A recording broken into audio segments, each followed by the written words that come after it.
just had like a huge fucking party in here. Is that a huge party? Yeah, it was like a gender review for my sister. Dope. What's the gender? Boy. Ooh. Yeah, first one. Wow, cool. Yeah, exciting as fuck, dude. It was. That's dope. Yeah, it was super fun. dope. How'd you do the gender reveal?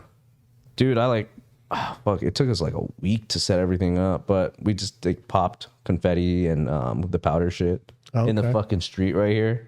Dope. Okay. And luckily, the next day it fucking rained, so like I didn't have to clean it much. Just kind of washed the blue away. Oh, fair enough. It's like hella crip, dog. He said, "Come rip." Oh wait, this is gender reveal. I thought we were jumping you in. We chose blue. Crips on the right. What's up, cuz? Did a popper start sea walking? 10 niggas pop out there. All right, so you ready, cuz? Like, this ain't the gender reveal we wanted. You should have hired 10 Crips. Like, what's up, dog? What up, bro? What up, cuz? We gonna take your son, put him in the gang right now. He's like, all right, he was already born blue, dude. Right. Yeah, that should have been funny if you hired them and they came in and like, oh yeah, this is our relatives. Like, like some Asian boy Crips. I get a bunch of like Samoans to come through. They're just It's like that one scene from with 50 Cent when the guy and he's like in the garage real quick. You ever seen Yeah. Den of Thieves? Yeah, Den of Thieves. And the dude's like, ah. Yeah. Yeah, they're all in the fucking garage. I was like, oh shit. Yeah, that's what I'm gonna do for my daughter. But once my daughter's old enough, her first prom date or whatever, I'm gonna have all the homies. I'm gonna have I'm gonna have the homies that are legal, and then I'm gonna have a couple like FBI, DEA, some friends of mine. I'm gonna pop up and just be like, hey, just go ahead and fuck up. Yeah. Hey, we pulled out your background check. I see that in 2019 you got pulled over for lost your virginity in a blue sedan 3 weeks ago. Does my daughter know? Oh yeah, I've been tailoring your car. Your mom is having an affair. Oh damn! Your dad's not your real dad. Right. I'm your father. So this is awkward. Go home. Dude, it's like the scene from Bad Boys where they fucking get up to the door. He's like, how old is you? Oh yeah, that one. At least 30. Yeah, that's Ever been with a man? I'm still waiting on my buddy's kids to grow up so we can do that shit. Oh, we're all gonna do that shit. Yeah. But I'm gonna get male strippers to do it, all in G-strings. Nice. No, you're gonna have them come up from behind. You ever sold your soul, huh? That one? Make sure to like, subscribe, hit the notification button, and comment something below if you want us to talk about it. And today's guest is none only than Mr. T. Hello. Pity the fool. Looking at That's so good. Pity the fool. Should have worn a gold fucking chain, dog. He usually does, so that's why I was like thinking Mr. T, you know? Yeah. Like that's the thing I've been trying to do, like just call out like celebrities that we kind of like resemble, like Okay. like George's Aquaman. I want to hear somebody fucking introduce Seabass. Do something. I want to hear it. Introduce Seabass? Yeah. All right, let me see. Let me think. I know you can get pretty creative. Mr. Playboy himself, the whore of all Costco Hugh whore. Hefner, straight out of Seafood Market, Sebastian. You said Costco Hugh Hefner? Costco, you after, dude. Everything comes in bulk except penis. Damn. You gonna take that, bro? Dude, shit, it's the truth, man. I mean, what can I say? I'm wholesale, bro. It comes in bulk. You can get it on every Wholesale, man. You know. Wholesale. The thing is, though, with Costco, no matter where you go, the prices are the same. Perfect. And you have cheap. Is that true? 12 inches. Yeah, because it was the same price when I went to Hawaii, because, you know, everything's pretty much overpriced in Hawaii. Yeah. So Hawaii Costco was like pretty much the same price as that were over here. Did you get those hot dogs from there? The $3 hot dogs, or it's like $1.99. You get a drink and a hot dog. It's like, what type of meat is this? That is literally the best fucking things about those membership places. Do you remember? Their food is so fucking cheap. Yeah. I remember like in high school, Yeah. super broke. I was like, dude, you want to go eat? Where do you want to go? Let's go to Sam's Club or like fucking Costco or some shit. All right, cool. Yeah, get a little drink or freaking combo shit for like $1.50 at the time, you know, and some churros too for like $1. Save your big ass churros, you know. Yeah, save your motherfucking life, bro. They're like, Real shit. you walk in, you have a membership? No, we're going to the food court. Yeah, that's true. Yeah, but anyways, dude, did you hear? What were you telling me earlier about California? So there's some tornadoes going on, and I've never heard of tornadoes in LA. Part of the reason people move to LA is obviously the beaches and shit, right? Right. If I was planning on moving to California, I'd already heard about all the gang shit, the bullshit, right? You know, and the high prices. The only benefit I hear is weed and beaches. And you tell me there's a tornado, I'm gonna take my ass back to North Dakota. You know what I mean? I'm about to hang out with those folk. You know what I mean? Yeah. Like they have basements and stuff to like protect them from all this stuff, you know? But yeah, there's like hurricanes that's been going through there like crazy. Like people getting their houses flooded, like everything. They're like, yeah, sinkholes and shit. Yeah, sinkholes. I heard about that. I saw a whole fucking video of a car like stuck in a fucking hole, and I'm like, damn, California's rough, dude. You know how pissed you gotta be to call your insurance? Hey, so I don't know how to explain this, but I drove into a hole. Well, are your tires okay? No, not that type of hole. The whole car. So That shit's gone, bro. not gap insurance, whole insurance. I don't know. Dude. yeah, it's like, I was just driving, and then next thing you know, I'm underground. Right? Dude, it's like Atlantis. the thing is like California is like just a bad fucking place after all this. You know what I mean? It's like what can get worse about California? What's the benefit now? You know what I mean? Like the price is super high. Super high. Then not only that, you have a bunch of violence and bullshit. Yeah. The gun laws, the gas-powered car law that's taking effect. Obviously, it's going to be like 9 years, but still. And then the traffic is bad. The jobs are high priced, and it's hard to get into anything. And now they got tornadoes, hurricanes, and sinkholes. So good luck. Oh, you forgot about earthquakes. Sorry. They've made movies about that shit. So let's move to LA, right? Yeah. Well, shit, I grew up in Cali, so earthquakes were fucking scary, man. Just like growing up in California, like we'd have run out of our ghetto ass apartments. Yeah. Because you don't know if that fucking apartment is gonna come down because it's an old ass apartment. You know what I mean? So, and the fact that like, yeah, you're right. All the fucking expenses over there. Wait, have you been in an earthquake before? Yeah. Like, what happened? What's it like? Like, Dude, the fucking whole house just starts fucking wobbling. shit. Like if you have like cabinets, right?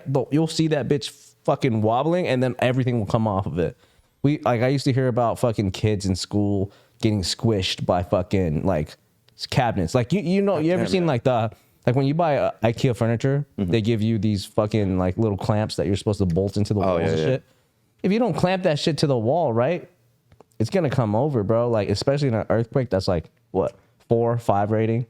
you know, that makes sense because I actually built a furniture from IKEA recently. They had those bolts, and I was like, why do I need this? I built this shit sturdy as fuck. But earthquakes make sense. Could you imagine like watching a horror film and the scary part where everything starts moving and an earthquake breaks out and you're just like, as a little kid, you're like, The cabinet starts shaking. Start lighting the sage off and shit like that. Yeah. Or being on drugs. Like high as shit shrooms. your first time. See, I've never done shrooms, but being high as shit your first time, like this is nice, and everything starts shaking. You're like, what type of weed did you get me? Yeah, dude. No, I remember like in school, they used to make us do like these earthquake drills where we have to go and hide under our desk. Like we never did that here. No, we And didn't. you know what's crazy now? It's like the whole school shooting thing. Now they're running drills on that like everywhere, which is kind of insane, right? Like, how does that make you feel as a fucking parent, dude? I mean, it's a scary world. To be honest, if I could choose, I wouldn't want to bring my daughter up in this world, but obviously I don't have a choice at this point. You know, I wish it was more like when we grew up. You know, I'm 90s baby. But the hard part is just beforehand, you could prepare your child by just sending them out into the world and they'd be able to learn on their own. You know what I mean? Like, you know, go play outside, you know, get into an altercation, fight, go home. You know, if you have a problem, the parents are going to call you. You can get whoopings from other people's parents. Like the predators, everyone hated predators. They'd watch them. They were less likely to do things in public now.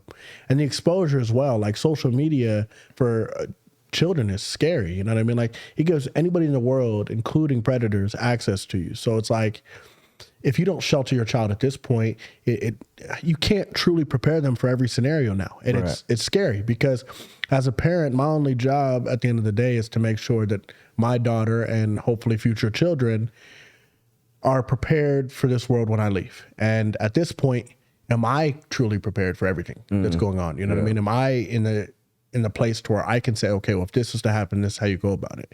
Like, it's just different now. And it's terrifying. You know, it really is, especially having a daughter, you know. Yeah. Oh yeah, for sure. I don't trust a single guy. Babysitting is different now. Like before, you can have the neighbors down the street watch your kid because, you know, they had kids and you know that your kids are safe. They play over there all the time. They're always over there, you know. But now, I mean, it took me, my daughter's 2.5 now, and it took me, honestly, a year and a half of looking before I found a babysitter that I trusted. And there's only one, you know, and it's just because you don't know who they're around. You don't know what type of predator, you don't know what's going on when your child's not there. Like, you need a babysitter that's going to respect that there's consequences to what can happen. That's you true. know, and it's hard now. People are just doing anything for money. They go online and get a certificate and like, oh, I'm a babysitter now. It's like, yeah, but your boyfriend's not, and he keeps showing up. You know what I mean? Like, there's just a lot of scary shit. So I don't know, man. Well, I want to go back. Like you said, growing up in the 90s was not as scary, but I think that's the same thing now, though. Like, if you think about it, everything's like indoors. Like, kids don't even want to leave the fucking house now, right?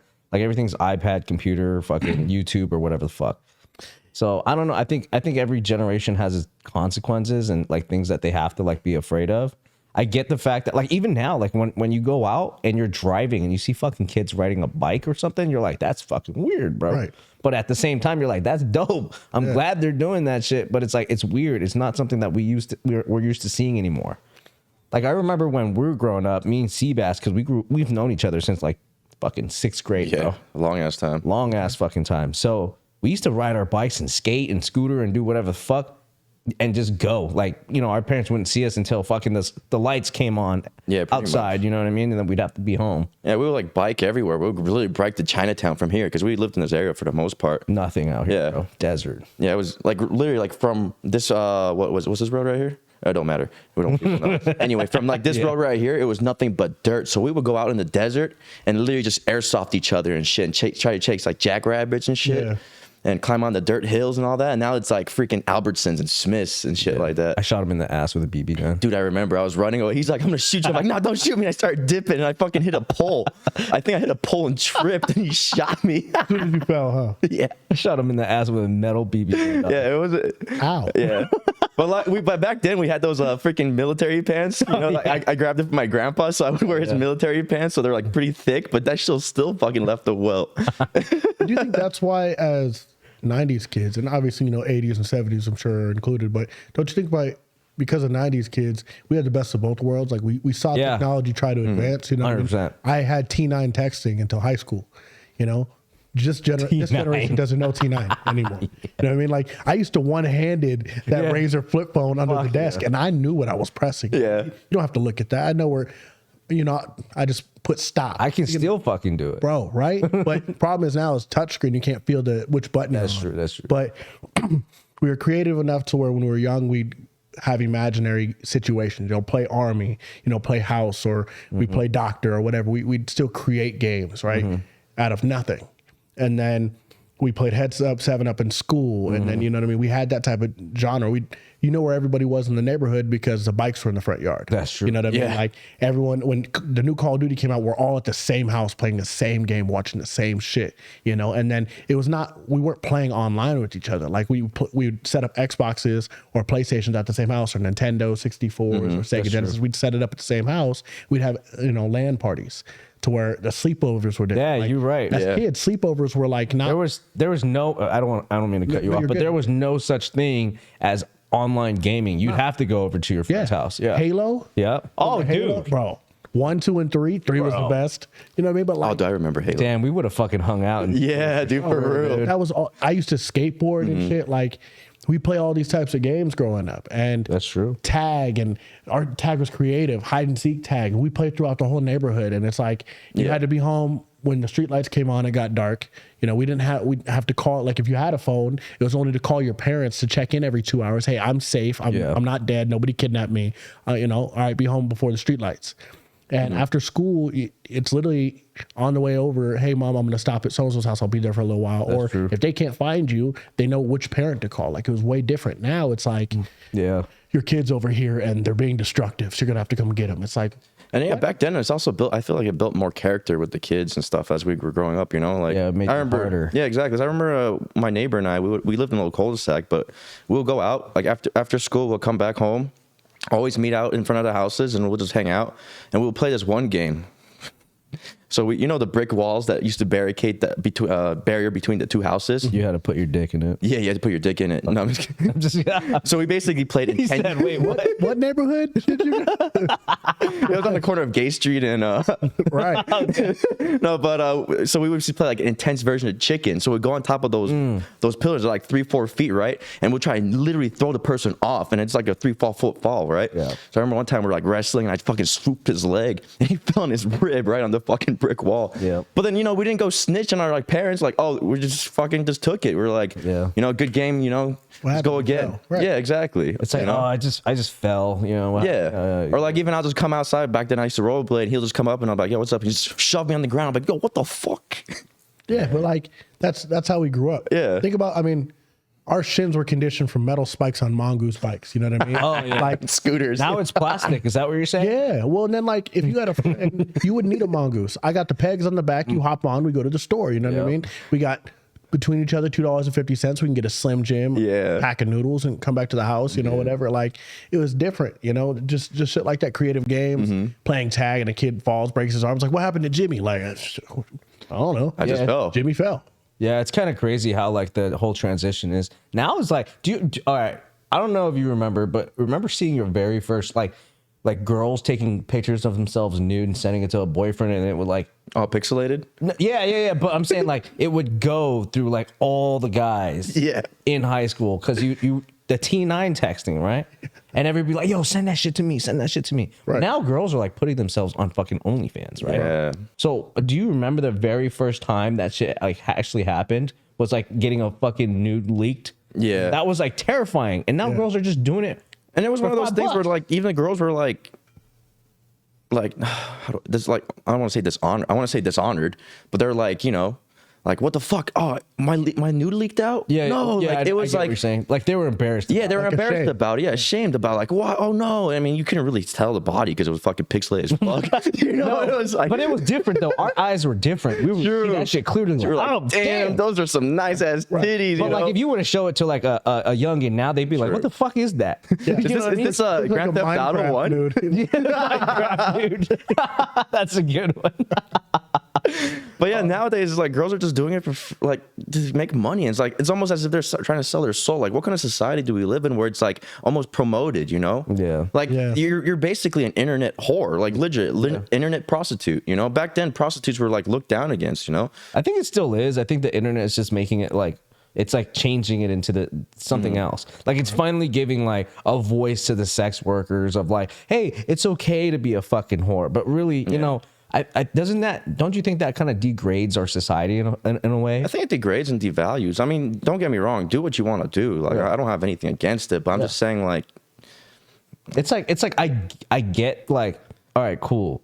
It's cool to be like, you have sexual preferences and you have like a kink or whatever. That's fine. You know, you're a sexual being. Yeah. But it's like it's got to be to it goes against the traditions of like, hey, like we still have moral values. You know what I mean? So I don't know. Do you feel like, I girls think- are selling themselves? I feel their like they need souls? to look at like what they're trying to do with their future. You know, like I think a lot of people are looking at like short-term gains. Like you know? in the moment. present. You know, like I want to make money. Okay, go make money. You know, I'm not gonna stop you from making your money, right? Right. But at the same time, like if your future goal is to like have a family and shit, you gotta start thinking about that kind of stuff. You know, like if you don't want to have a family, you just want to be single and you want to live your whole life by yourself, then go for it. You know, like that's your goal. That's your end life decision. You know, Right. so just go for it. But if you want to have a family, you gotta think about like, dude, nudes got leaked back then, like how we're talking about. Yeah. How are you gonna feel like either your daughter comes up to you or your son comes up to you, hey mom or dad or whatever, you know, Jimmy showed me a picture of you getting railed by like 10 black dudes. yeah or, It can be Asian. Dude, Asians don't fucking do that. and if they Asian- do it's under It's very under You wraps. can't type in the letters to find the porn site. Does not mean it doesn't happen. I mean it's in Japan, I'm sure Japan they do it. yeah, Japan. Japanese porn stars do But it, that's for sure. different though. That's something that like their societies like contributed to over time, right? It became one of those things. But like realistically, how often are you gonna see like an Asian gangbang? You're more realistically gonna see a fucking train of black dudes, like just Or like white dudes, just like the fucking cop. Are you talking about the new Tennessee team building Yes, program? exactly. You know, hearing about that, that's wild for on and off duty. That's And she was married. She was? Yeah. well, that ass. Was the husband part of it, or he just No.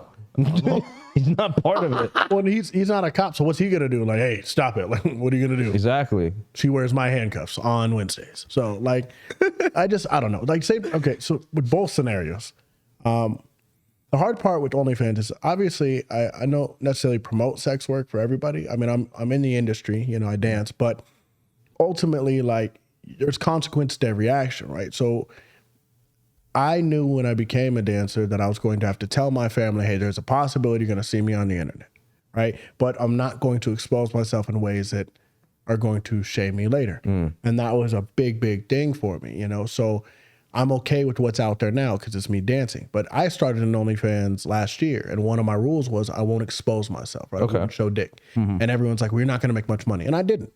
But that's okay with me. Right. Because ultimately what people don't realize, they don't look into the legality of the things, right? This is the biggest problem, is that when you start a subscription-based site, say somebody starts let's just say Lady A. Lady A starts an OnlyFans. Okay. Right? She decides that she's going to put whatever on there, but she creates some type of fake name and she doesn't show her face, whatever. Or even if she does, people don't know it's her because it's under a stripper name, right? No face, no case type of thing. Yeah, Okay. shit like that. But here's the problem, right? When someone subscribes to your OnlyFans, right? When they subscribe to it, they are purchasing a product, right? They're purchasing a service. So if they reach out to you indirectly or directly and say, hey, I would like a photo or a video of you playing with yourself, whatever, and you send it to them, they pay for it. That is now their intellectual property, which means if they decide to take that same video, go to Facebook, share it with everybody, post it in all their group chats, post it on all their Instagram, they are legally allowed to. And there's nothing you can do. That's true. Because the copyright that's protecting is now being sold. You're selling those rights, just like a model release. You're selling the rights to your video or your pictures. So it's fine now, right? Because you're 21 and you want to make good money and you don't really care because you decided to be a dancer for a few years. But in 20 years from now, when your daughter is 15, 16, and your husband now doesn't know that you danced that long, or he doesn't know that you had an OnlyFans or whatever, and you decide to start dating somebody high powered, right? Or whatever, and that gets leaked, there's nothing you can do. That's true. Right. So people don't think of long-term problems. And that's where it's really going to base down. And same thing with this Tennessee, what is it? Tennessee team building. Yeah. Right. It's probably fun for her, I guess, in the moment, but it's like, how do you not believe that it's going to catch up with you? Right. It's not like you're having an affair with one person. You're doing a gangbang with 5 black guys or 5. I think it was like 3 black dudes and 2 white. Yeah, it was 2 white cops. Yeah. Neapolitan. Got it. Yeah. So they're having a gangbang with this one chick, and she's like, I'm living my best life. I'm having all this fun. But it's like, they're going to the problem is, right, people are going to say something. Hey, bro, so guess what? Once that happens, someone's not trustworthy. There's always someone. There's always someone that's going to leak information. That's true. Same thing with OnlyFans. There's always going to be someone that you can't trust that's going to leak information. Once that happens, if you're doing something shameful, it blows up in your face. And that's the entire issue with internet, OnlyFans, the entire issue with that entire situation. Like, if she want to do that single, cool, it's frowned upon. But like, one, she's married, so that her relationship is done. That's fucked. If he stays, he's a cuckold, and he enjoyed that, and then he watched for sure. He was part of it. True. But if he doesn't stay, then she's going to be known as that girl, and her picture is everywhere. She disgraced the uniform. She'll never get hired again, and anywhere she works now, she'll be known as that girl. Yeah, she's fucked. I mean, that shit went public. Fucked. Yeah, that shit went public. It was on the social medias. It was on news articles and stuff. Like, it's not like under the cover, like under the sheets where no one will know. There's no way she'll ever have a government job again. And I guarantee most of those guys are also screwed. Because I think, could you imagine? Yeah, 5 of them got fired. Yeah. Could you imagine the fucking bad PR to that department and like now trying to earn the trust back from the city, from the community? Yeah. From the city community, even like because it went pretty much viral, right? Yeah. For sure viral. So like, how are they gonna now trust that fucking police station ever? Like, again, You know what they should do? Their next option, those 5 officers that got fired, start on OnlyFans and just continue it. Keep the uniform and just realistically, that'd be their best. that's their best option right now, you know? Casting couch, a police car. Yeah. I mean, Excuse me, ma'am, you're arrested. we're here to help you. Yeah. Like that's really Stop resisting. her option is OnlyFans. Yeah. Their option is to join because at this point, what professional work is going to hire you because now you're known for it. Now, I have to say, and as bad as it is, she has it worse than they do. Oh yeah, And it's simply because it was 5 guys on one girl. She was giving herself up to multiple people. They were just participating in free pussy. You know well, because you said that, I want to take it back real quick to the fact of like, because you're a dancer, right? Right. It's different for you because I know this is a double standard, but it's because you're a man that it's okay. Like, think about it. Everybody that watches fucking porn or like the girls that are in stripping or whatever it is, where does their life end? Like, how does it end up like in the next 10 years when their time has faded?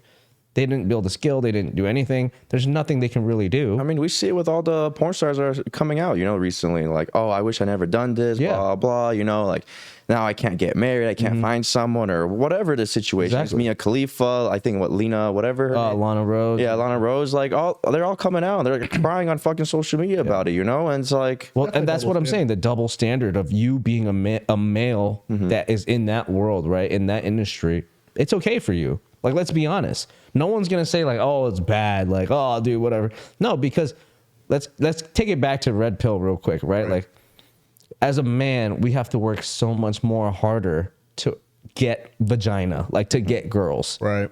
Right. Like coming from the PUA world, you know that there's 100% effect. Like whether the fact of like you have to be tall and handsome or built and sexy or wealthy as fuck or funny as fuck or have word game, right? Right. But for a woman, she can just go out and do whatever the fuck she wants, and then she's got fucking dudes hitting her up left and right. I mean, look at the standards when it comes to like working at a strip club. What do we have to do to get hired, I mean, we see how many guys come in on a weekly basis trying out, and how many of them get hired. And then ones that do get hired, how often do they last throughout the whole thing, right? 100%. And then the females that come in, they just come in, and I mean, at Hustlers, we see brand new tricks working all the time, Yeah. And it's like, I mean, it's just the way it is. Like, we got to work.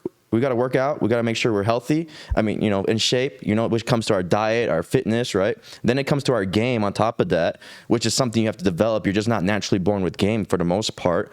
And, and then we have to like talk to these women, and now we're competing with other men too. Right. Because now they have the skills, same exact skills. Man. Yeah, exactly. Yeah. At least in the club, I'm talking about. Not talking about in society. Yeah. But then with females, I mean, we're guys, dude. We're so easily fucking pleased. Show us some tits and ass for the most part. Normal guy, right? Show us some tits and ass. Well, and that's where the double standard comes in, right? So it's pros and cons on both sides, and that's the biggest issue, right? And it really comes down to end goal. Like and I explain this all the time in the club, right? When girls are like, oh, you must make lots of money. It's like, well, you'd think that, right? And I ask the girl directly, and I always ask the girls the same thing whenever they make that stigma of you always make lots of money. It's like, how often have you ever gone to a club or a bar and bought a guy a drink? Just name how many times. I bet it could, if ever at all, it was on one hand. Name it. And she's like, well, never. Why not? Well, I don't have to. Right. So now not only do I have to rewire that system for a temporary time at this club, I got to convince you not only to buy me a drink if I wanted a drink, but you got to spend $30 on a 3-minute dance that's temporary. You will never get it again unless you pay for the service again. It's not something, it's a memory, sure, but it's not something you could take home, right? So, very clearly, not something you can take home. So you're paying for this temporary service, something that you can walk into Dre's right now, put your hand up and say, I'd like some dick and a free drink. True. And guarantee 30 seconds in, you'd probably get that. So I got to rewire the idea that you now have to pay for me. Yeah. 2, I'm not interested. 3, you're only paying for a service that's not going to last. That's you. true. And 4, I'm breaking past these barriers, and you got to think that I'm worth it. So I got to rewire that in a matter of 30 to 60 seconds. You're no longer interested. On top of the other attributes I got to bring in. So that's the double standard that we have to do with. But then on the flip side, for a female, right? When men go into a strip club, you bring money, because you want attention. You know that money's going to get you attention. Same way in a regular club as a strip club. So you're going to come in once, right? More money gets you more shit. You know that for private dances, it's going to cost you 100%. You can't pull your phone out and take pictures because that's embarrassing. You don't want to be that creepy guy, right? So all that stuff that takes place, As a guy, nobody ever taught you that. Nobody said, hey, look, so when you go to a strip club, this is what you got to, no one gave you a blueprint. But you know, as a man, if you go to a club and you want a girl's attention, the quote unquote use before being a PUA was buy her a drink, get her to talk to you, try to convince her that you're worth it, right? And then go into a strip club, hey, bring money, have money in your hand, be willing to spend money, pick the girl you want. Like, this is stuff that nobody ever taught us. But then on the flip side, a girl will come in and she'll take pictures like it's nothing. Oh, I didn't know I can do that. Like, what made you think that it's okay that I want my shit out there, right? On top of that, you got to come in the club and spend money. Oh, well, $30 for a dance. This is crazy. Right. Like, I don't even pay to get into the club. I don't have to. I don't have to. I can get this for free. It's like, no. You can get Kmart for free. This is Gucci and Louis. Okay. Damn. There's a big difference between going to a Louis store and walking in. You don't get samples there. This isn't that. It's not Sam's Club. Costco. but no, like, it's a double standard, and same thing with the sex. I get that. And that's why, like, okay, so one of my favorite person, Andrew Tate, right? And I'm sure I'd love to talk about his scandal if we have time. Yeah, let's go. Andrew Tate talks about devaluing of women, and everyone calls him a misogynistic, toxic masculinity type of guy. I disagree. I like Andrew Tate. This is why. Because when he speaks, he has supporting evidence behind why he believes in something, right? And even if you disagree, his reasoning behind it has convinced feminists, convinced women that are 100% against him walking in. True. I mean, even Brittany Renner, right? And I'm not a fan of her and how she moves, but I respect her game. But ultimately, you see him, right? And he breaks down that, just like the master lock theory, right? A key that can open every lock is a valuable key. True. Right? But a lock that can be opened up by any key is not a valuable lock. It's a shitty lock. Right? So if you look at a woman, right, what makes a man have value, right, is what he can bring to the table, if he can protect, and his experience in life. Those three things will land you a mate if you know how to present yourself right. True.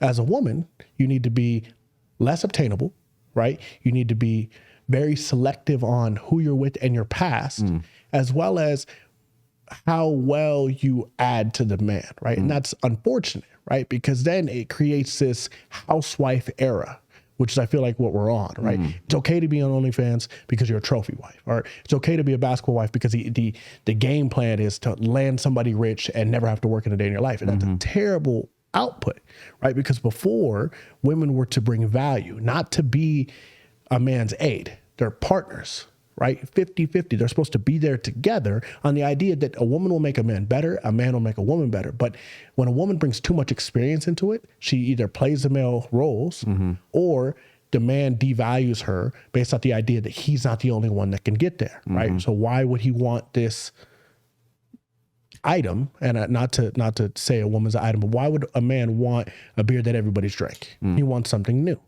right? People don't pay the same price for used cars as they do new cars. So a woman doesn't want a man that has nothing, right? He has no value, brings nothing to the table. But if that guy that has nothing is slept with 500 women, it might devalue him a little bit. But the guy that has billions of dollars has slept with 100,000 women. No one even blinks an eye at that. Think about Chris Brown or any of these guys, right? As long as you have money, stature, and you can hold yourself confidently, your life partners doesn't matter. But you got women that have lots of money, but if they slept with a lot of people, people don't necessarily want them, right? Yeah. It's just, it's a huge double standard. It's like you said, it's the lock and key theory, right? Men really admire the virginity or the purity of a woman, right? I always talk about the flower with the flower petals. Every time you pull out the petals and give your fucking petals away to another person, the flower just gets uglier and less pure, right? It's not as pretty. I want to take a stab at something that you said. Okay. And well, it made me think of this. Do you think that women usually take things to the extreme? Because you were saying, like, for example, the feminists, right, are basically anti-male. I could do this my damn self. I'm independent, strong, don't need no fucking man. But then you also talked about being the trophy wife, where if you're an NBA trophy wife or whatever, you're trying to secure the bag. It's more of like a natural role, like a natural feminine role. No? Yeah. So do you ever think that there's like women operate in the extremes? Yeah. And there's never like really just like a middle ground. There's just one thing or the other. I think that's our search, right? We want to find a woman that just like women want to find the guy that has multiple attributes, or we want to find the woman that has multiple attributes. We want a woman that is beautiful enough to hold herself as a trophy, right? As a prize. But we also want her to be strong-willed enough to be able to handle herself, but not become the man. And it's such a happy medium, but it's a hard fix because, and I talk about this in personal conversation, but someone who grows up in survival, right, operates in survival. Right. That's where you get the trophy wife. You get the lack of love, but more of the I need to make sure I'm okay. Someone that grows up in love, right, is more willing to compromise. But then also, if they're more survival mode, you get the other extreme, right? You get the I don't need a man, right? I'm too independent, and that mindset is okay. But here's the problem, right? Like I said, I'm a father of a daughter. Right. I want my daughter to be strong enough to handle on her own. But not feel like she needs to. Okay. I want her to meet a man that's capable of protecting her, providing for her. Not need him to, but want him to. Right. Want him to be a man. Want him to be the provider and protector. To know that she is as valuable, but also his support. Right. I don't want her to feel like she's under him. Right. I really want her to feel like a queen. But no one thinks of a queen without a king. No one thinks of a king without a queen, right? True. Just in chess. Yeah. Both pieces are valuable. You're protecting the king, the household, because if the household falls, then you have nothing, right? True. But when you lose the queen, it's a hard hit, just like in chess. But in when you bring up that in regards, right, it's still, at the end of the day, the king is the most powerful player, no? Because he has to be the final one to say what's going to happen in the household. Because if he lets the queen dictate those things, then what happens? Doesn't she become the most powerful piece? But I'll challenge you like this, right? To play devil's advocate. Okay. Playing chess. All that's left on your side is 2 pawns. Both are kings. Is the king still valuable with no support? Or is he just running from all the other attacks because he has no support? But if I had just my king and a queen and you had all yours, I still have a chance. But the king has the ability to move different than the pawns do. Until he's under attack from every direction. Because at the end of the day, the end of the game is when you run out of ways to defend yourself with other players. The king never attacks unless he has to protect himself, right? So if you put a king in check, right, with any player, any pawn, bishop, knight, whatever, as long as he's not under another attack that's protecting that, he can take it out. But he can only move when he's not under attack, but he needs the support, right, in order to win. You can't win with just the king on the board. That's true, but okay, I don't know if this will go into it, but a pawn can actually become a king or a queen. He can never become a king. Only that's right. He can become a queen. Only one king, which makes it valuable, right? And yeah, that's true. And the queen is one of the most powerful because she has the ability to move around. Right. But the king still has the most value, though. Why is it that a queen can fall, but the king, once he falls, the game is over? Right. I agree on that. I agree. And same thing with the household, right? Yeah. So it's about knowing that you're an equal, that you are powerful, but not trying to. The king never tries to become the queen. He doesn't move in the same directions. That's true. And he's not capable of doing the same things. Right. I think women have their ability to be powerful in their own direction in ways that men could never. Right. Their ability to birth children is phenomenal, right? That we can never go under that type of pain. No way. Yeah. But at the same time, I don't think men get the credit that we get because of the social pressures and the statures, right? And that's why I think with Top G coming out, with Andrew Tate coming out and kind of giving power back to men, people feel threatened by that, right? They feel like, he's making men become men again, but it's like we're not. The problem is that, and this is personal opinion, but the problem is that women felt that they didn't need a man anymore. So this is where you get the very confusing gender situation, right? And I don't like to talk about that too much. It's too much back and forth and I don't care for it. Okay. But when people don't know their own identity, it's because they never had the basis of learning, right? So if you had a strong father in your life, chances are as a boy, you grew up and wanted to be a strong man, right? If you had a feminine father growing up, you're a sensitive man, right? If you didn't have a father, you're confused on what type of man to be because you wanted to be a man for the household young, but you did it incorrectly until you bumped your head enough to know, okay, this is who I can become, right? The issue is that nowadays people feel the need to play other people's roles, but never learn themselves, right? So it's okay to be a strong alpha male, right? It's okay to be a strong alpha female. But to be in a relationship, right? To be with a partner, if you feel like you don't need that person and that you don't want to be with that person, then you're only tearing down that person. It's a competition. It becomes a team sport only when you join hands, right? You can't put on the same jersey, but fight the person, right? If you want to box, it's a solo sport, right? But if you want to play basketball, want to do anything team building, once you put on that jersey, no matter your personal problems, you have one objective. So I think the issue is now is people want to be a team player, but keep putting on the opposite jersey. You know what it comes down to? Can we call it police uniform? Yeah. A police Put on the police uniform. That's a different team building activity. I think they're all on the same team, except her. And she definitely took the short end of the stick. Yeah. You know? Maybe not short. Well, she definitely took a stick. Whoa, what are you trying to say? Black dudes have huge wangs, or we what? were just talking about the porn industry. I'm sure if you were to go to OnlyFans right now and search up black, matter of fact, there's a lot of white guys on. Well, so right before we go to this topic with the Mandingo shit, I don't have to defend it. He just did it right. you know, it all comes down to balance when it comes to the masculine and feminine. You know, the way I like to look at it is the yin and yang sign, right? It's the perfect example. You can't have a full circle if one's more masculine and one's more feminine, you know? I mean, if the masculine's more feminine and feminine is more masculine, right? I mean, if you look at the circle, you know, either whatever color you want, there's a little bit of one of the other on each one, right? Right. So that's fine. Like you said, like the female needs to have a little bit of that type of trait, like what you want with your daughter. You know, you want her to be able to defend herself and stuff like that, but she can't be her full self unless she has the other side that can be the full masculine. Then she can be the full feminine, you know? Right. And I think that's what's lacking now. Like people are like trying to be the full circle, but you can't be the full circle. Right. You can have a little bit of that full circle, but if you become full of that full circle, you're not a full circle. Even with men, right? We don't feel the need to be emotionally available, right? We don't feel like we can express ourselves. We don't feel like we can talk about our feelings, right? Because the minute you do, and I really don't care anybody's argument. Obviously, I care about you guys, but I really don't care about anyone else's argument on it.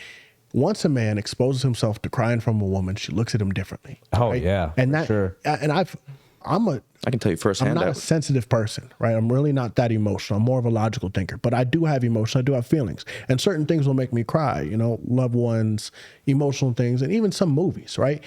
Once you tear up the first time, she sees it. She's that little bit of vulnerability, right? It goes one or two directions. Either she respects the idea that you have emotions because you've never shown it, or she no longer thinks that you're the same alpha male, right? And now she thinks that it was all a front. So then you have this constant pressure of feeling like you need to prove that you're still that man. But she knows that pressure point. She knows what, at that point, now she knows what to push. So that's what I mean by if you have someone that's grown in survival and not love, that instinct of knowing your weakness will now become your biggest compromise. So what is your theory on it? Do you think women won't respect a man who cries, or because I know you're playing both parts, but where do you personally feel about it? Like if you were to start crying in front of your girl or some shit, do you think she would respect that? Or depending on the topic, right? Depending on why I'm crying. Right. If it has to do with someone I love. Yeah, passing, or right? Someone passing, right? Like my grandfather. I'll cry over my grandfather. Yeah, I lost it. I mean, that's understandable. You're not a fucking monster. Right. Or, you know what? Certain things that will get me emotional is like, I have a hard time believing in people, right? So, and the reason I say this is because there's so much facade now. Everyone wants to be something they're not. But when it comes to a movie, right? I will get more emotional over a movie character because that character is believable. I know their beginning, their middle, their end. I know their objective, right? That's so true. I can believe that character to be true in its form, right? Good Will Hunting, right? For example, when Robin Williams is explaining love and he's talking about his wife in the hospital room, you don't know love unless you visit her. That's the best scene ever. Yeah, that scene right there, that'll get me emotional because I believe him. I believe what he's saying. The hard thing is now in reality, right?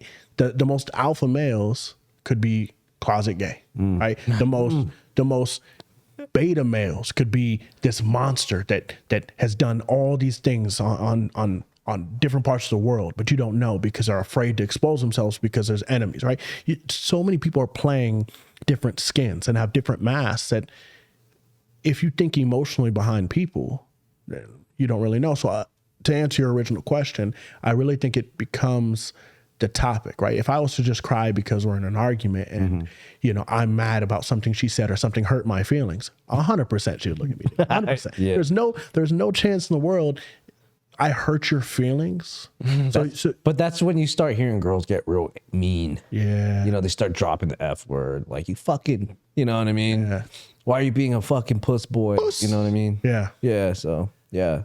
You're being a bitch. Yeah, yeah, dude, that's when it's just like buttons are being fucking Oh, pushed. you want to talk about mother? So like, nah, like I really think it has to do with the topic. And I think it's important for a man to have emotional vulnerability. I think he should be able to show, and this is something I had to learn in therapy, but I did it for my daughter. Oh, you went to therapy? Yeah, I did. Nice. I did. Are you still in therapy? Yeah, I am. Nice. I don't go as often as I should. It's more expensive than you would think, but yeah, because I want my daughter to see a man. I know that I have to be the man that she looks for, right?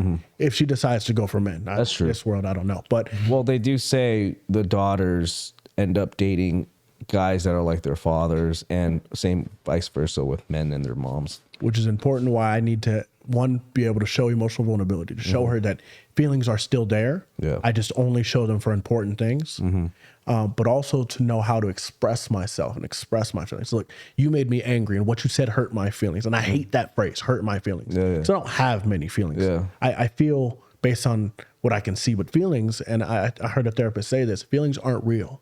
They're a reaction to something you felt like hurt a wound that was already opened. And that's true, because if you're angry about talking about the gay community, there's a wound already there that made you feel that way, or about the black community, or about racism, or about, whatever it may be. There's a wound that was already open, and the feelings behind it open. That's like I don't mean to cut you off, but Batista, he came out with a video and how he was talking about how he stopped following Manny Pacquiao because he said something about the gay community. And his mother is a lesbian. His mom is a lesbian. Yeah. And it's like it was a wound that was already there that he felt like. Yeah, because you can kind of like understand it, right? That makes sense. Yeah. I'm at a weird point in my life where I don't give a fuck what anybody thinks about me, what anybody fucking says, what anybody fucking has to do anything. I'm at the, because I feel like butt check. I feel like for a large portion of my life, I've tried to do so much shit to like make everybody else happy that I didn't focus on my own fucking life and my happiness. So 2023 is the year where I'm like, fuck what everybody else has to think or say about me. I'm just gonna do my own shit, because I think I'm gonna get much further in life with this mindset. Obviously, I'm not out to like hurt anybody, obviously. I just don't want anybody to fucking have their input on me and it affects me. That's fair. You know what I'm saying? I feel the same, except for when I walk in the strip club and realize I'm being judged. But yeah, on last year I think I was dealing a lot with my head in the strip club, especially for like the second half of the year, Yeah. And I was just like getting in there, and I was just feeling a lot of I want to put dark energy, I guess, towards myself and everything, And I started thinking like, damn, I wasn't like this when I first started and stuff like this, And I started thinking I'm thinking way too much about this shit. I shouldn't be thinking this much about this shit, Like, we're here to work. Like, who gives a fuck? I literally had to, like, that was my goal this year. Like how you said, don't give a fuck. Like, that's my goal this year. Don't give a fuck. Do what I need to do what I need to do to get what I need to do so I can get to where I need to be, if that makes sense. Yeah, and it does. No, so it's like, I don't know. Like, I actually, this year I started, the last 2 weeks, I just started like, I don't give a fuck if she says no or not. I'm not even gonna be emotionally attached to the answer she's gonna give me. Yeah. Because last year I was getting a little bit emotionally attached. She goes, oh, I don't want to dance. I'm like, fuck. Oh yeah, something wrong with me or whatever, But now it's like, I'm like, dude, that's in my head. I was like, damn, I'm giving out a lot of feminine energy by doing that. As a man, I shouldn't give a fuck what a woman thinks of me. True. Because I don't know her. She's not my wife. She's not my girlfriend. I'm at work and I'm trying to make money off her. I mean, it matters to a certain point. Like, you shouldn't like not work out and eat healthy. Well, of course, yeah. But I put it all. I put my workout. I put my diet and everything. I'm in my best shape I've ever been in my entire life. So I'm thinking like, I put all this hard work. If she says no, it's nothing personal. Right. I should not be attached to her no. Yeah. Like, who the fuck is she? Yeah, exactly. I should not be attached because I put in this hard work. I know what I did. She has no, and and I started thinking like, females, they're so undecisive. Even the smallest emotion they have can trigger their answer. Say she just walked in and she clipped her toe and the limo on the way out. That could make her say no to 1,000 things. Yeah, fuck up her whole night. Yeah, just because, or she might have like she broke a nail or scratched the paint off or something. You know, like something small like that could trigger something like that. Yeah, it's the same rule for orgasms. Like if you're within a relationship, the orgasm doesn't start when you are in the bedroom. It starts earlier in the day. You're right. There was actually a quote I came across, and it said when it comes to female and sex and stuff like that, it says when you boil carrots, you don't put the carrots in there then boil the water. You boil the water first and then you put your carrot in. Right. I mean, if you boil your fucking carrots in there and then put water in it, you're a fucking psycho. Yeah, dude. put my carrots in the microwave. Yeah, you do? No. Sorry, you're a fucking weird psycho. Dude, carrots in the microwave is like just putting a dildo in It's a on my OnlyFans. Doing an apron. No. But like I've been like implying that I applied that actually yesterday. The boiling water thing theory, you know, and the sex was so much more better. Because remember prior, I was like, dude, the sex was like trash. The last girl I slept with, not the last one, but the last before that, I was like, man, it was so trash, blah blah blah. And it's because I just stuck my carrot and didn't boil the water. But this time I boiled the water. Like she needed to boil your water? No, I needed to boil whole water because I didn't get into it. I just was like, all right, let's whip out my dick and Are just we start fucking. revealing your sex night? Is that what we're doing? Yeah, he always does it. Yeah, it was good. Wow. This is therapy for him. That's Yeah, walking. and I feel like it helps people out too, you know, like this tip, boil the water first means get her into the mood, get her hot, you know, and then stick your carrot in there, I think in the game they talk about preheating the oven, right? Yeah. Before you cook something. So it's interesting for sure. And I agree 100%. It makes her more into it. I don't remember. And then it makes it more fun for you, you know, and it's just, I don't remember that part. No, they talk about preheating the I remember, I think I remember that part. It sounds familiar. They talk about, because, you know, there's a section and What are they talking about? honestly, it was cooking Down a the pizza? Badass. Oh, okay, Down the gotcha. Badass, where Yeah, they yeah. talk about how sex, like I said, it doesn't start. Foreplay is very important, and they break the steps down. And I think he relates it to the 4 steps of meeting somebody, right? Whether you skip rapport, bands, whatever, you know what we're talking about. But I definitely agree, and I guess I don't think about not giving a fuck so much because I do get emotionally attached to the notes, and I think I overthink a lot of things, right? I'm a very logical person, analytical, so. I'm like, so why did she say no, right? Maybe she's not into black guys. Maybe she doesn't like facial hair. The fuck? Bro, I literally run through a list in my head. It's like, okay, maybe she was drinking, and I hate excuses because I'm such a blunt person.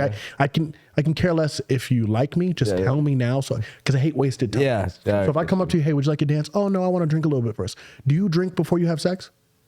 Well, no. So then why do you need that for dancing? Because that's, this is not that. Oh, well, I'm nervous, but I'm the one doing the dance. So like you literally, all you got to do is sit there. This is going to be the easy experience of your life. So, oh, well, I'm just going to wait a little bit. Cool. I turn around and Joe Blow's giving the dance. It's like, you could have just said, you ain't like niggas. That's it. That's all you had to say to me. And I'd have went over to the corner and never asked again. But the problem is now you create an opportunity that I'm going to wait for the drink and I'm going to ask again. Because I'm here to hustle, right? So I'm going to ask again. And if you give me the same excuse, I'm going to ask again. And then by the 4th time I ask, I'm not going to ask again. I'm going to go dance. You're going to see me dance. You're going to want to dance. Once you want to dance, now I've invested 4 different times. The price went up. And now you want to argue about it. No. What was $30 is now $60. Why? Because I've invested a lot of time into this dance. Yeah. More than hers. She just said, hey, can I get a dance? Yeah. You told me no 4 times, but did 14 other dances, now ordered it's chicken wings. $60. Yeah, you ordered chicken wings, you got 2 other drinks, and you danced with Joe Blow 13 times. Yeah. No, at this point, I am high value. Yeah. That makes You sense. did that yourself. But Yeah, I was going through the same thing. Like it was just that's like my problem. I was just judging myself way too hard. I was like, oh, maybe she doesn't like Asians, or maybe I'm not in shape. And I look in the mirror, I'm like, no, I still have my abs, And I'm like, oh, maybe I'm God, just. you guys became women. Yeah, exactly. And that's the conclusion I came to.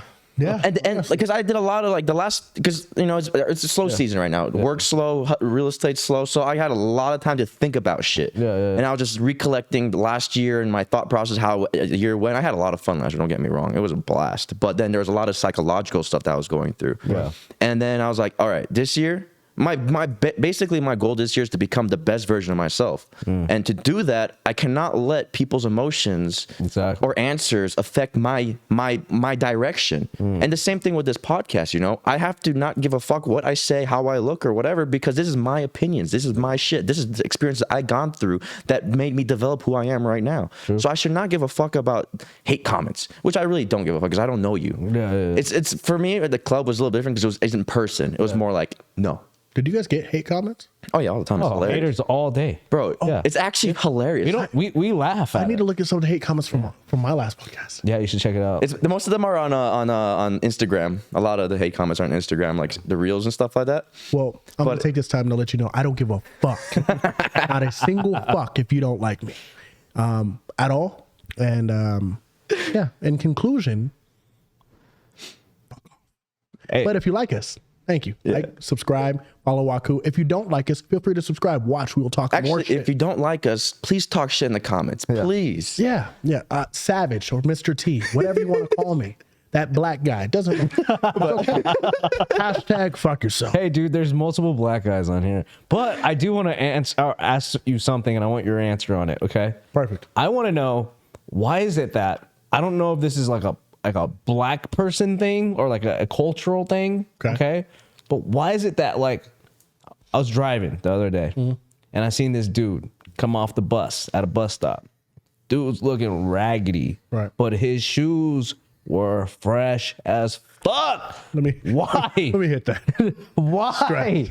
Tell me. I want to know. So his Lamborghinis were on fire. His Chevrolets were ready. His Shugattis. Okay. Yes. So this is why. Because us as a culture, and anybody that's African American watching this, I mean this wholeheartedly, us as a culture have not evolved. The problem is that when we came here, obviously it was not by choice. But there's so many other races, Asian and subculture Asian, Korean, China. If you look at Vegas alone, right? Koreatown, Chinatown, you can look where the Filipino stores are, Thai stores are. They're all in communities. They support each other. Black people compete. That's the problem. So we want to prove to other people that we're better. Yeah. Right. And I think it's because systematically we've been beaten and downgraded since slavery. Right. We weren't even considered a human being back when times where Asians and Hispanics were. Right. So I think the problem is that as a community, we have not evolved and we're so pro-proof. Right. So I may have a shithole of a house. Yeah. I may be living in a cardboard box. I have no couch, no TV, no nothing. But I have the best Jordans, a fresh pair of True Religions, a nice chain on, nice earrings, and a fresh haircut. So I'll blew $1,000, right? To make you believe that I'm okay. Yeah. But in reality, I'm not taking care of myself. So we, as a community, have spent so much time to, and it's honestly because of the culture, right? We promote jewelry, we promote bitches, we promote brand new J's, fresh cars, all this. None of that shit matters. But the problem is we've never been educated on wealth as a community, as a black community. We've never focused on wealth. And then when someone's doing good in our community, a lot of times they're looked down upon. Well, man, fuck him. He's doing this, blah, blah, blah, blah, blah, blah, blah, right? It's not, hey, how can I help him get off the ground, right? Hispanics will move here or come here from Mexico. They'll live 15 in a house and every one of them will work and they'll all have nice cars and they'll all work to get new Asians things. The same way. They look out for their community, right? As black people, we're just trying to do better than the next guy. Yeah, that's why, like, we compete too much. Who the fuck were we talking to? Was it Bullet? Might have been Bullet, yeah. But he was saying that black people kill. Was he on here? No, he's coming on soon though. We're probably gonna have him next week. But he was saying that black people are actually the ones that kill majority of black people. Like, I wouldn't say majority. Yes, it is true though. If you look at the stats, black on black crime is much higher than police shootings. But it's deeper than that because what'll happen is if a cop comes to a hooded area and says that these 3 black males are deceased, they chalk it up to gang violence, but they don't have, how many unsolved murders there are that they just chalk up to gang violence and relate it to another black male killing a black male. But we have a system of predominantly black males in prison, right? We have gentrification, redlining, and then we have a American government system that will break down our school and say that our education is documented based off of history, but in reality, it's based off the winners of history. And then you have Black history chalked up into the smallest month of the year as if that's supposed to ratify everything that's been done. And then you're going to take that, and during Black history, you're not even going to talk about the successes, only the problems. You're going to say that we've overcome slavery and then we got our emancipation, but Juneteenth is cool, congratulations, but let's not talk about the MLK was assassinated by the government, right? Or allegedly, but they were convicted on the conspiracy to kill him, right? Yeah. Let's not talk about Malcolm X's successes. Let's not talk about the Black Wall Street and then how it became destroyed, right? We don't talk about all of that because Black history is not promoted. Right. It's just accepted, right? So the problem is that as a culture, we don't know where we're coming from. We don't know our roots. I don't know my original language. I don't know my original last name. I don't know what tribe I came from in Africa, right? Yeah, it was all wiped. And we've also been told that Africa is a bunch of war crimes and AIDS. But in reality, it's a beautiful place with cities and cultures that are respected. There's a reason that in a lot South of Africa or Africa? Africa. Oh, yeah, I've heard it's beautiful. Yeah, it's beautiful. But we're told that it's ugly and that we're not accepted. That's 100% true, yeah. So the problem is that when you hear that it's ugly and it's not accepted out here, the only way to make it out here is to rap and sell drugs, not end up in the system, but you got to be hard. You got to prove to everybody else. You can't get the same loans. Fuck education, fuck going to school. What you need to do is make sure you have the freshest pair of stuff and pull the baddest women. And you're told that for your entire life. And the only way to get support system is when you do those individual things. You end up becoming a grown Black man that has never evolved, never gone back home, never learned his roots. And then now the only thing you know how to do is defend yourself. Right. So we've been taught to be this person, and we're not taking the time to educate ourselves outside of the normal values. So that's the reason why Black people have nice shoes. Yeah. Gotcha. Okay. Cool. So it's almost going back to like what you were saying. I could talk all day about Black shit. It's almost like what you're going to say. Like people who grew up in a survival mode are always left in survival mode, basically. So like because they're been in survival mode since growing up, they don't try to move past that and become, better. Hard to let the guard down. Yeah. I don't know though. I feel like in every culture, our like certain cultures are, will gravitate to trying to support the community more. But, I understand that there's like a chain that hasn't been broken that needs to be broken. Right. But isn't there like, but now everybody has social media. Everybody has a voice. Like, look what Black Lives Matter, like the BLM thing, right? Look what happened to that. Like it was supposed to be like Black Lives Matter. And then we found out that the organization was a fucking scam. They're buying like mansions, you know what I mean, and all this stuff. Did you see the video of the cousin of the BLM?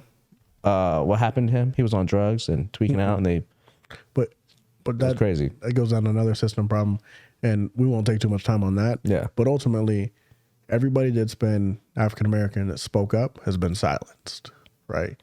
In history, everyone who spoke up that became a good voice in any direction, peaceful or non-peaceful, has been silenced. Do you think they're silent? Like, let's say, like, for example, Jay-Z, P. Diddy, some of the, like, Kevin Hart, like some of the top Black celebrities, super wealthy. They have pull with the government. Do you think they're choosing to be silent, or are they choosing to have that wealth?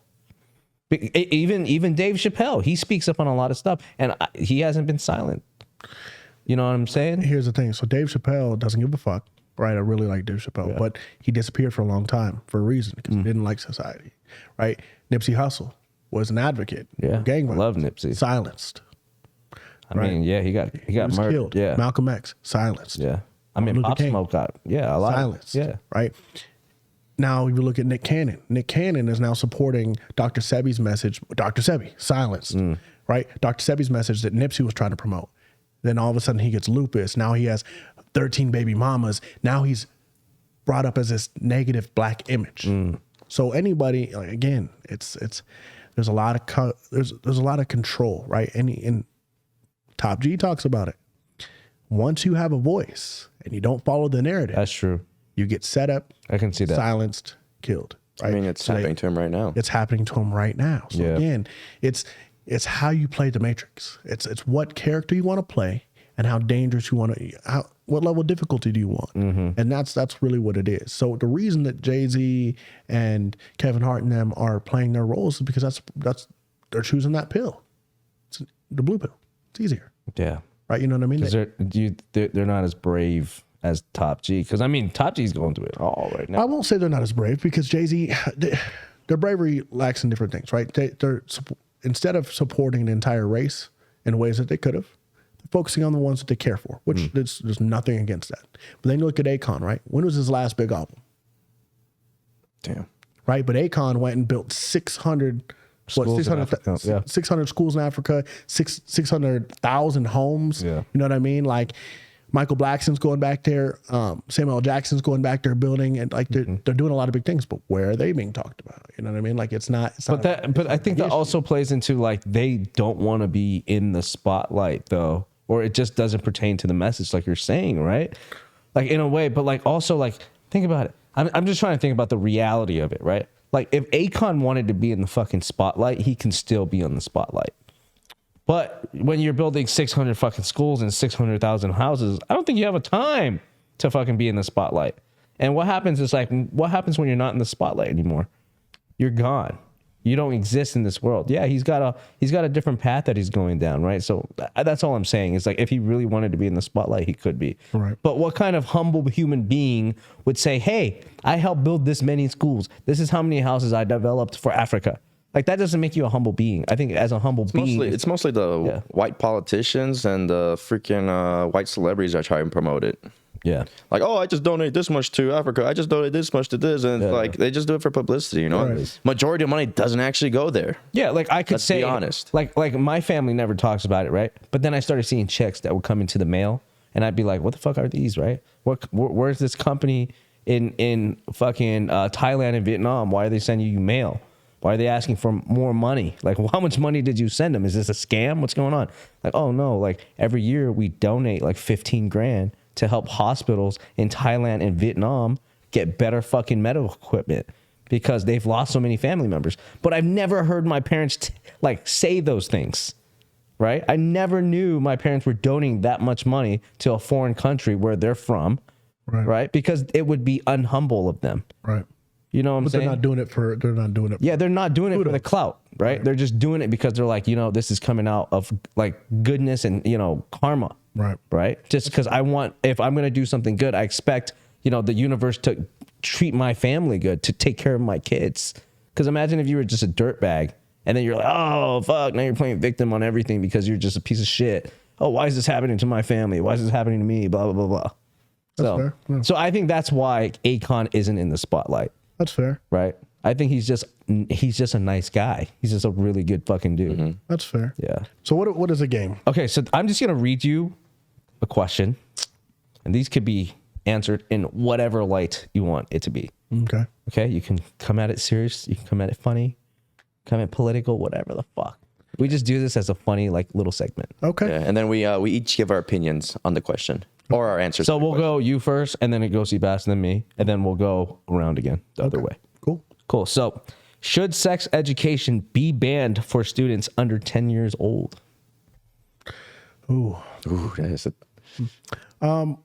yes. I mean, you have a daughter, so I think it should. And the reason being is because exposure to something creates curiosity, right? So they're coming out with these baby vapes now, right? What? Literally, Are you serious? I saw it today on TikTok. There's 9-month-old vapes that have like little cherry juice. It's like your first vape. Like if you look it up, called Your First Vape. Like, yeah, it's crazy. So I think exposure creates the problem. So I think sex education is important. But as a 10-year-old, I wasn't thinking about sex. I was thinking about the new Call of Duty, the new Halo, or where we're gonna hang out this weekend, or what type of school, blah blah blah. Right. I think when you're exposed to something too young, it creates the same thing with a lot of stuff. But when you're exposed to something too young, it creates the opportunity for curiosity, which will lead to action, right? But don't you think the exposure of like, well, the access that kids have now to social media, you don't think they're getting exposed? Because like I'll walk by my son's room and he's listening to some stupid fucking video on TikTok or YouTube. And I'm hearing like little trendy sex shit on there. Like it's not a sexual video, but they're playing like the trendy shit. Right. Like those, what is it, like the trendy sounds on TikTok and Instagram? The noise. And I'm like, what the fuck is that? It's like you know what I mean? And I'm just like, that's exposure to young children So do you still think it's a bad idea that they don't have sexual education? I do. Even the CEO of TikTok won't let his 8 and 6-year-old have TikTok, and then he says that nobody under the age of 13 should be on it. True. And that there's parental stipulations that you can set in the settings to where they can't be exposed to anything that might have explicit. And I think he's hitting on the head because of the exposure, right? Yeah. And of course, kids have that opportunity, but the issue is we got to be more restrictive, right? My daughter won't have a phone until she's older. If she needs to contact me, I'll get her one of those phones that literally can only have 1 or 2 contacts, right? At the same time, it's technology that allows that type of access, right? My daughter will watch YouTube TV, but she watches kids' YouTube TV. Yeah, I know what you're talking about. So there's only 2-year-old, 3-year-old, 4-year-old stuff on there. So I don't have to worry about watching her, right? But I won't let her go to regular YouTube. I won't let her control the TV. Like, it's just limiting exposure, right? Because I don't want her to see things to be curious about. Same reason why, and this is probably a deeper topic, but on the same answer, when bathing my daughter or showering my daughter, I don't believe in being nude.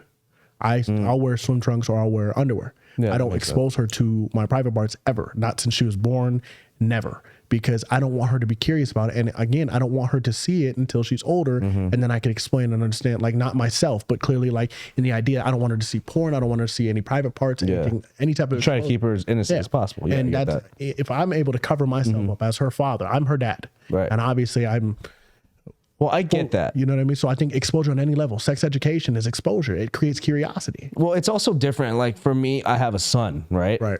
So, of course, like, he's going to ask, like, hey, dad, like, what's this? So it's different because you have a girl. You definitely need to do it at a different approach because you're a man. Right. If it was a woman, yeah, mom and daughter are going to be showering naked and she's going to be, mommy, what are those milk duds? Whatever. You know what I mean? Like, what does that do? Or what does that do? You know what I mean? For boys, it's the same thing. Like, I just recently saw this video. Actually, my mom showed me. She sends it to me and she's like, hey, this is so funny. And it's like this little Caucasian kid runs into the bathroom and he's like, Dad, I can't find my fucking nuts, right? And I'm like, yo, that is so funny, right? But at the same time, I was like, dude, why is he not helping this kid out? Like, what if something's like legitly happening? Because I'm just like, yo, there's so many things that can happen. Side quote, how would he help? What do you mean? What is he gonna do? It's his fucking dad. Pull your fucking pants down and, like, you're gonna give him a physical cough? Like, yeah, why not? It's his fucking son. Should you not be allowed to touch your son? Or, like, no, not saying that, but it's just like his son is old enough at this point. Like, all right, reach down on your own in the bathroom and tell me what you feel, because I'm not gonna do it for you. Yeah, but like, okay, but when you take your kid to the doctor, it's a random doctor, a random physician who's gonna give your kid a physical. Are you okay with that?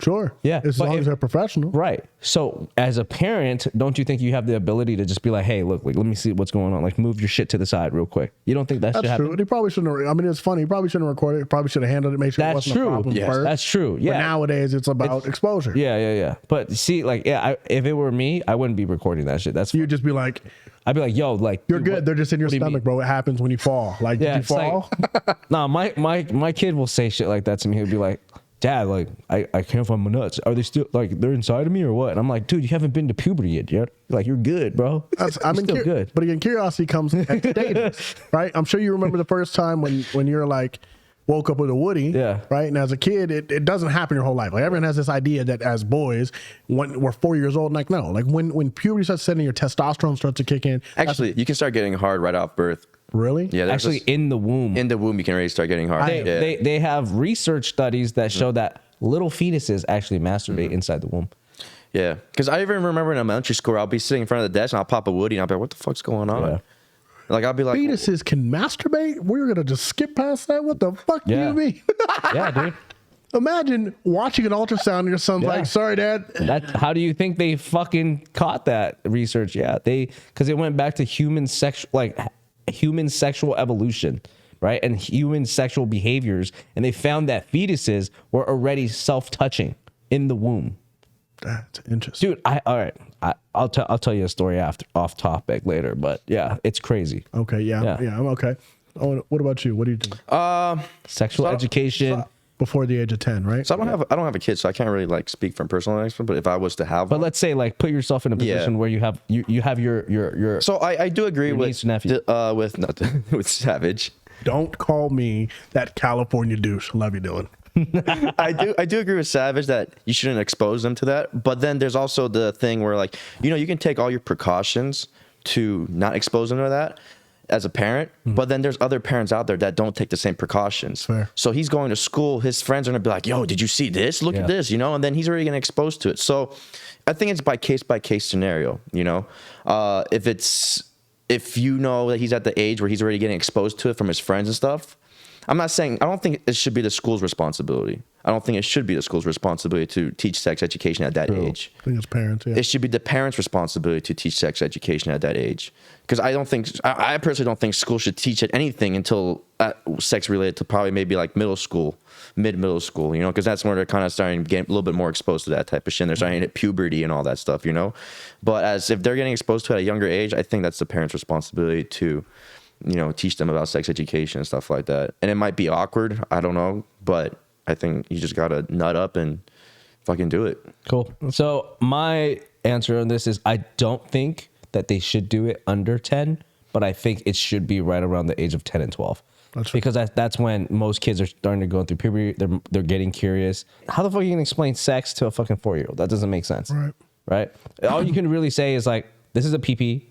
You have a pee-pee.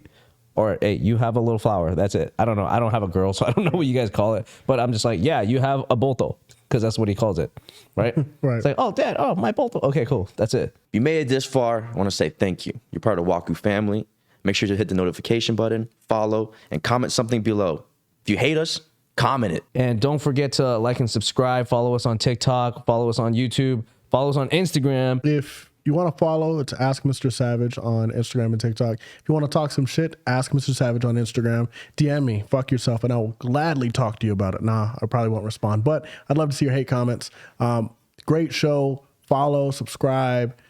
Look forward to the next following seasons. Look forward to the more topics and the longer conversations. And again, if you disagree, comment. But make sure you watch these guys. It's been an honor. Thank you guys for having me. Awesome. And Costco Hugh Hefner over here.